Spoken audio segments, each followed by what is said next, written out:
पुष्कुनी तार केंद्र कर मना हसी के हिसाब मना हसी से विषय ने कुछ धनी के पचरामा किसे पाले वृंदावासी के तो आसुन सेटा कोन पचरे बुझमा और परिचय टिके देबी मोर ना होजे अनंत बड़वानी बरगढ़ जिल्लार भटली एसी पाली गाँव में शिव मंदिर पूजा करसी केसवन पुष्कुनी तार मना हसी क्या ते लगी मना हसी और क्या हराय मना हसी हाँ पुष्कुनी तिहार क्या दिल्ली मना हसी कथाटा गोटे हिसाब रे कहबा के बोले हमर पश्चिम ओडिशा विशेष करे हमर बरगढ़ जिल्लार गणपर्व भी कहा जाई पारबा एटाके काना होतला आगो चाषी माने जे लेबर मान को वर्षिकिया हिसाब रखुतले ताकर किछि प्राप्य जेंटा होतला धान चाउल दउतले और ई पुष्कुनीटा 2-4 दिन थिलाओ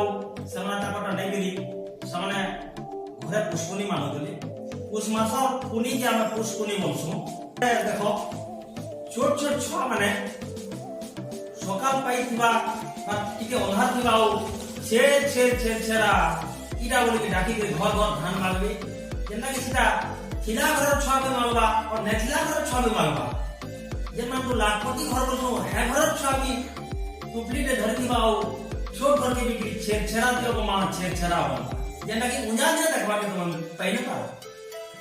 अति बढ़िया कथा हमारे यूट्यूब दर्शक के कहले आपन बहुत बहुत धन्यवाद है धन्यवाद तुरंत देखमा हमें केसवन पुष्कुनी केंद्र मना हो